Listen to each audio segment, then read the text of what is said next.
Good evening, visitors. Welcome to the Australian War Memorial's Last Post ceremony. My name is Yana Johnson, and joining us today from the Australian Army is Warrant Officer Class 1 Kim Owen. We warmly welcome the family of Private John Dillon Studdert, whose story will be told shortly. We welcome the veterans who have served, those that are still serving, and the families that support them.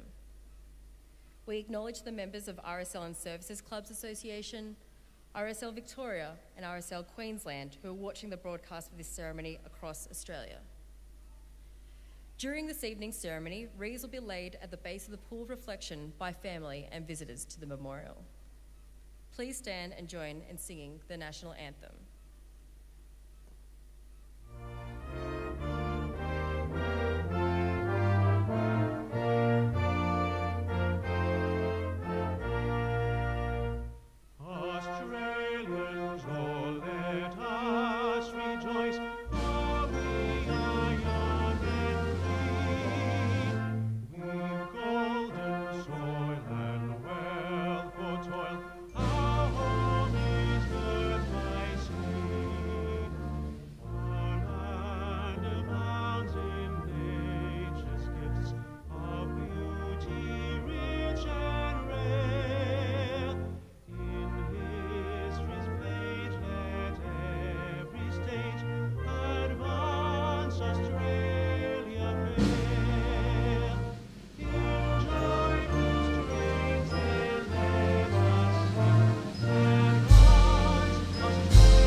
You may be seated.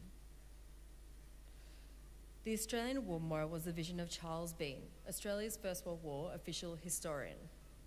Bean landed with the Australian troops on Gallipoli and stayed with them at the front through to the end of the war. The idea of this National Memorial Museum came to him at Pozières, France, in the depths of the bloody fighting of 1916. Bean's idea was that this would be a place where families and friends could mourn loved ones buried in faraway places. It would also be a place that could help all Australians understand what these men and women had endured and what they had done for us.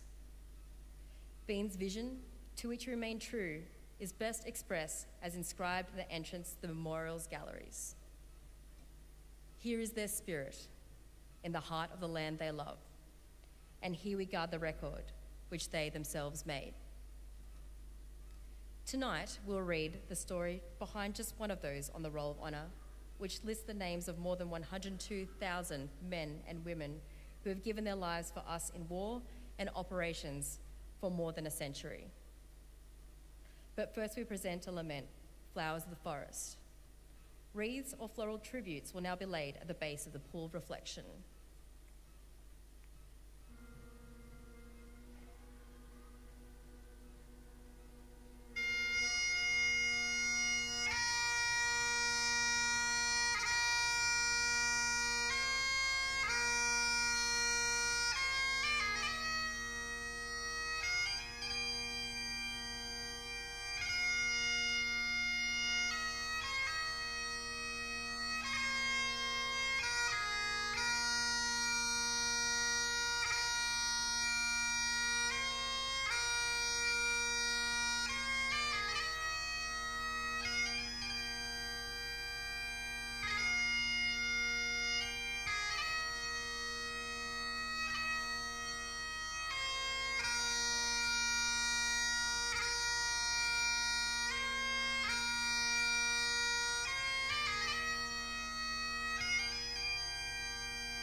Today we remember and pay tribute to Private John Dillon Studdert. Studdert was born in 1892, the son of James and Kathleen Studdert, of the New South Wales suburb of Mayfield in New South Wales. Affectionately known as Jack to his family and friends, he attended Catholic school at Tighes Hill and Marius College in Newcastle before working for the Department of Railways as a clerk in the years before the war. He was one of 3 Studdert brothers to serve during the First World War. Studdert enlisted in the Australian Imperial Force in August 1915, and after a period of training at Liverpool Military Camp, embarked for Egypt with a reinforcement group for the 3rd Battalion in January 1916. The Gallipoli campaign had ended by the time he arrived in Egypt, and he spent the following months training near Cairo in preparation for the AIF's deployment to the Western Front. Sailing for France towards the end of March, Studdert joined the 3rd Battalion in the relatively quiet nursery sector near the town of Armentières on the Franco-Belgian border. Here the men patrolled no man's land at night and periodically raided the German trenches. In July, the 3rd Battalion shifted south to the Somme with the rest of the 1st Australian Division in preparation for its first major operation on the Western Front. Studdert was an avid letter writer, and he wrote home describing the life of an Australian soldier on the Western Front. Not long after arriving on the Somme, he described the excitement of moving up to the Ford area at La Basselle, where he was exposed to the din of battle for the first time. Our first day and night were rather exciting on account of being in our first experience amongst the roar of the heavy artillery and the whistling of the shells. Studdert could tolerate the destruction wrought on the Somme landscape by both armies, reducing many of the villages to rubble. But it was the noise of the heavy guns that unsettled him the most. One has no idea of the awful, nerve-wracking noise the big guns make. I can stand any quantity of machine guns and rifle fire, but the batteries will take a lot to get used to. On the 21st of July 1916, the 3rd Battalion was engaged in improving communication trenches and digging assembly positions south of the village of Pozières, in preparation for an assault that the 1st Australian Division would make the following evening.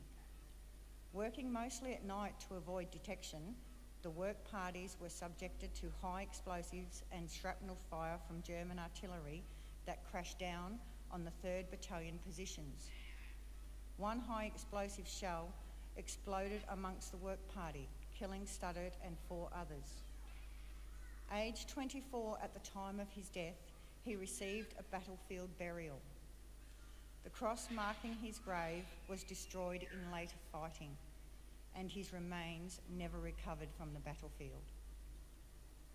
Today, his name is listed on the Australian National Memorial at Villers-Bretonneux, amongst 10,737 Australians killed in France during the First World War who have no known grave. Jack Studdert's name is also listed on the Roll of Honour on my right amongst almost 62,000 Australians who died while serving in the First World War. His photograph is displayed beside the pool of reflection. This is but one of many stories of service and sacrifice told here at the Australian War Memorial. We now remember Private John Dillon Studdert, who gave his life for us, for our freedoms, and in the hope of a better world.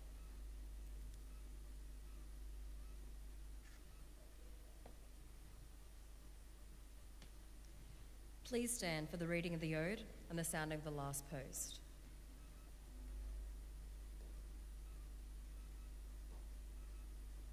They shall grow not old, as we that are left grow old. Age shall not weary them, nor the years condemn. At the going down of the sun and in the morning, we will remember them.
lest we forget.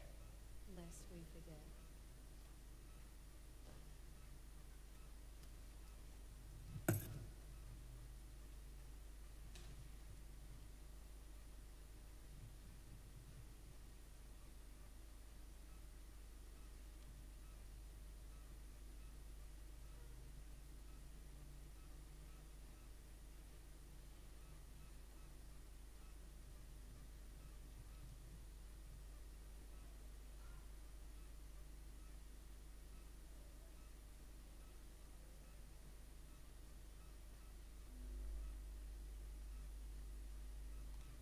We leave you this evening with the words of the memorial's founder, Charles Bean.